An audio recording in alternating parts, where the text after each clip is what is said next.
I never believed that love could change the direction of an ordinary life until I met her on a quiet autumn evening. I wasn't searching for romance. My days were filled with work responsibilities and the silent hope that tomorrow might somehow be better than today. Life had taught me to expect very little from people because every time I trusted someone, disappointment seemed to arrive before happiness. Then she walked into my world with a simple smile that carried more warmth than 1,000 words. Her name was Emma. She wasn't the loudest person in the room, nor did she try to attract attention. She simply had a calm presence that made everyone around her feel comfortable. The first time we spoke was inside a small bookstore, where we both reached for the same novel.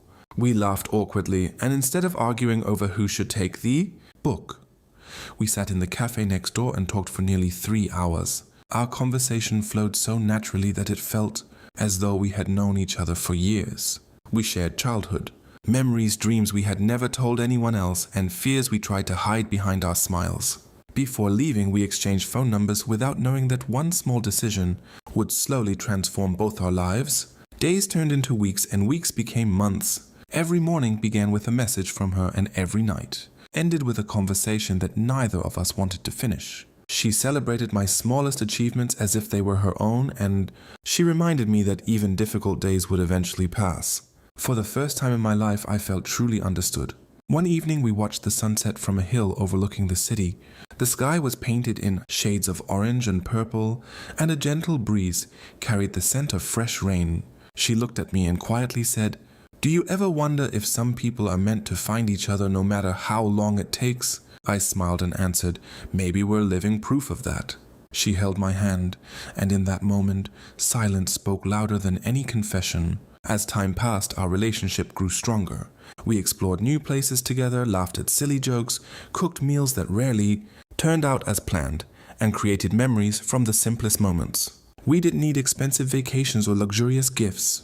Happiness existed in ordinary evenings, shared coffee, long walks, and endless conversations about the future. But life rarely allows happiness to remain untouched. Emma received an unexpected job offer in another country.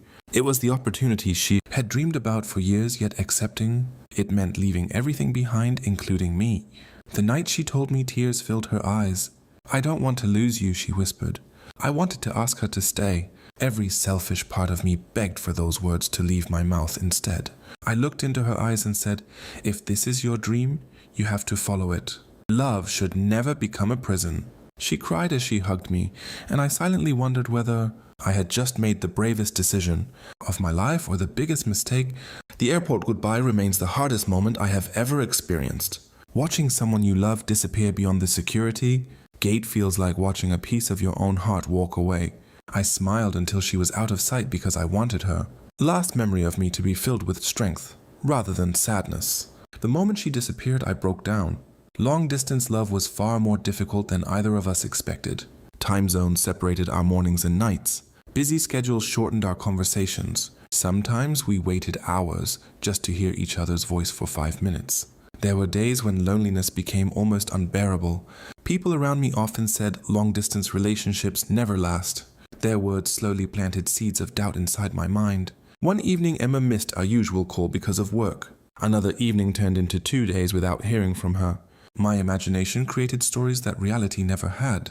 I questioned everything, even though she had never given me a reason to doubt her. Finally, she called. "I'm so sorry," she said, exhausted. "I've been working 16-hour shifts." Instead of understanding, I let frustration speak. "Maybe you've already found someone else." The silence that followed was painful. "I thought you trusted me," she replied softly. We ended the call without saying goodbye. For several days, neither of us contacted the other. Those days taught me that pride is one of love's greatest enemies. I replayed every conversation in my mind until I realized that fear, not truth, had controlled my words. I bought flowers even though she was thousands of miles away.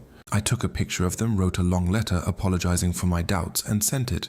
With one simple sentence, "Real love deserves trust. I'm sorry for forgetting that." Hours later, my phone rang. She was crying. So was I, she admitted. Neither of us spoke for several moments. Sometimes forgiveness begins in silence.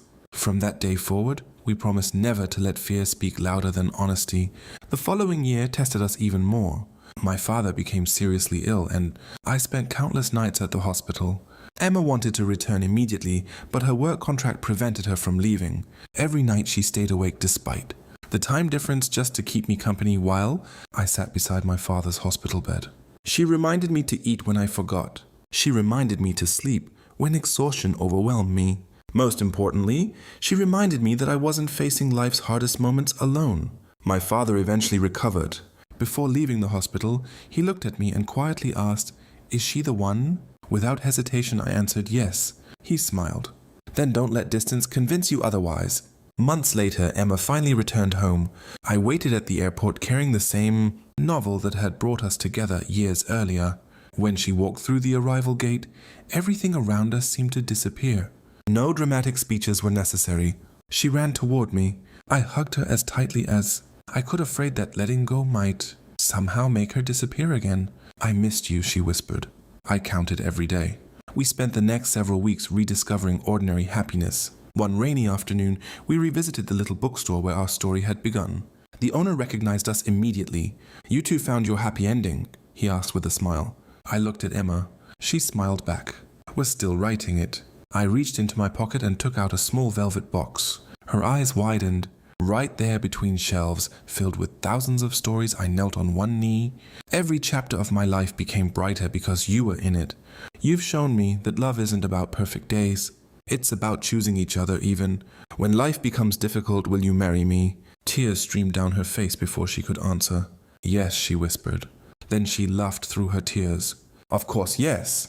The bookstore filled with applause from strangers who had witnessed the proposal. For a brief moment, complete strangers celebrated our happiness as though they had always known us. Our wedding took place the following spring, beneath blooming trees surrounded by family and friends. As Emma walked toward me wearing a simple white dress, I remembered every obstacle we had survived together: distance, fear, misunderstandings, loneliness, uncertainty.